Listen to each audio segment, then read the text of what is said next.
levels instead of whatnot. A whole bunch of heroes on low HP. Looks like Crystal Maiden going down, but raises by HyHy taking line as well. So he falls after taking some damage. So this bottom lane is just really action packed. The hero count is it's 2 to 3.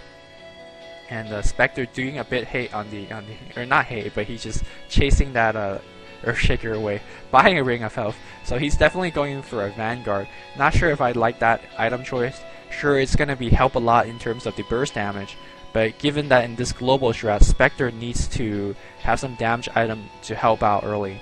I think Furion just TP middle. There we go. He's gonna tree, but easily ToFu could ball out. So I don't think this global strat will pay out in the fact that they can never really gank Storm Spirit.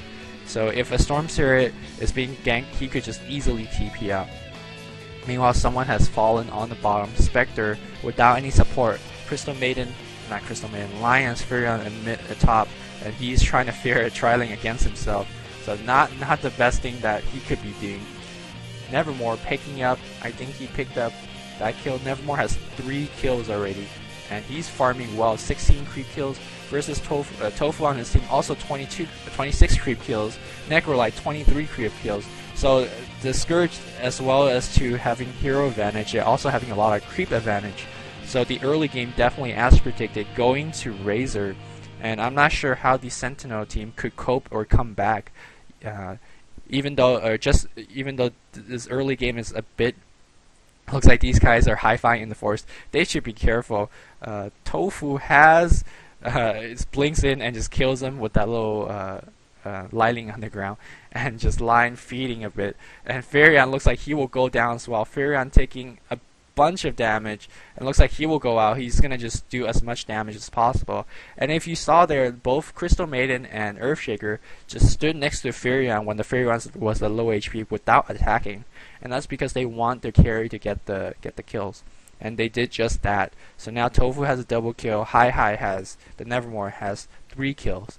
So basically, most of the kills are going to their carries, and that's exactly how you want the kill distribution to be, because the carry would need the most gold, and they definitely will carry the game in that way. Meanwhile, Spectre not really farming that well compared to the Nevermore. He has about 12 creep kills, so that's not gonna cut it, being their hardcore carry. Morph doing a bit better with 19, and Zues with 19 as well. But look at these guys; they're just quite ahead in terms of creep kills.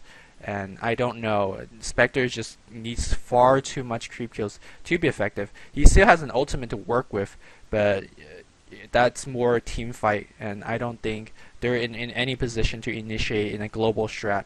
Global strat takes a while to build up.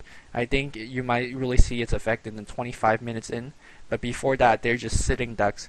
The hero synergies is not as strong in early games, so right now they just trying their best to just farm up as much gold and not die as much they can. You can see that HyHy is doing quite a good job at denying every single damn creep that a Spectre could get. So he's just sitting in lane with the Ring of Health and not able to farm a bit. Lion do some pulling so Spectre could get more easier kills next to the tower and not being able to deny. And this ward is a well-placed ward, seeing all these incoming ganks, and it also protects the Spectre from bottom.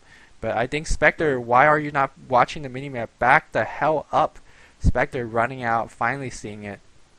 Spectre should pay attention to that ward. Lion placed it there so he could be saved. So, but he's not. Seemingly, he's not watching it. Meanwhile, ToFu farming freely at the middle lane. He has already a Perseverance. He's gonna go for that Bloodstone rush. Once that Bloodstone has a couple charges, the Storm Spirit is just so dangerous. It's such a dangerous hero. Meanwhile, Furion's at top lane. I think he's trying to get a bit of experience. He needs that level 6, so during global gank time, he could come in.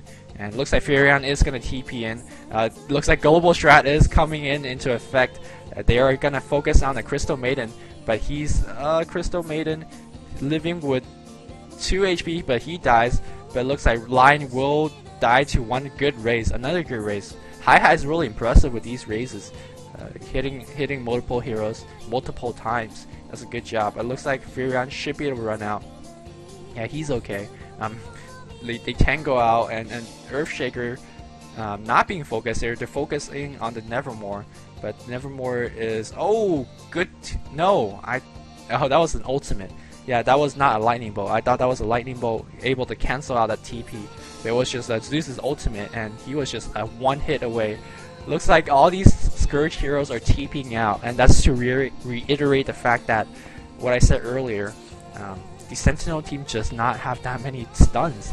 They have Line, and that's it. They have Line, and Morphling has a mini stun.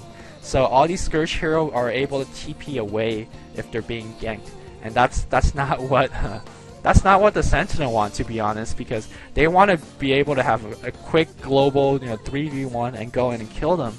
But that's not really working well if they could just TP out against any counter ganks. Looks like Morphling should be careful. He's gonna get grabbed, and he's gonna take a whole bunch of burst damage. Furion was trying to TP in, but it's just a bit too late.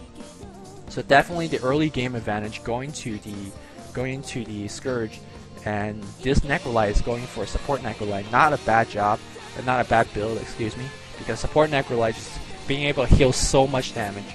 And again, that's another thing that's even gonna hurt this global strat more, because global strat is also it's kind of burst damage in disguise. They're going to come in and just pick off one hero really quickly.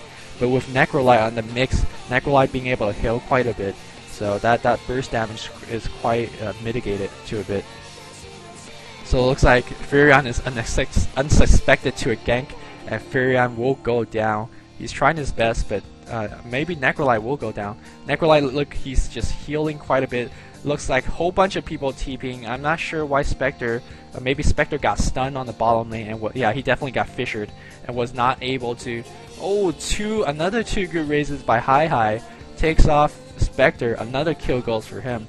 So with all these early advantage going to the Singapore team, I'm gonna be curious at what items they'll be getting. Of course, ToFu is gonna be going for ToFu out of mana and finding dice for the first time. And but ToFu is definitely going for his Bloodstone. So I'm really interested and curious to see what he looks like he's going for a dagger. I'm not sure if I like that choice. A dagger on Nevermore, sure, is definitely going to extend the advantage, the early game advantage that they're going to have. He could blink in with a well-placed ultimate and do just a whole bunch of damage. But Nevermore just does not have enough HP. I think rushing a BKB early might be a better choice. But I'm sure they know better. So let's see how it will play out, because Nevermore with the blink dagger is still very dangerous. Could use it to escape ganks and stuff as well.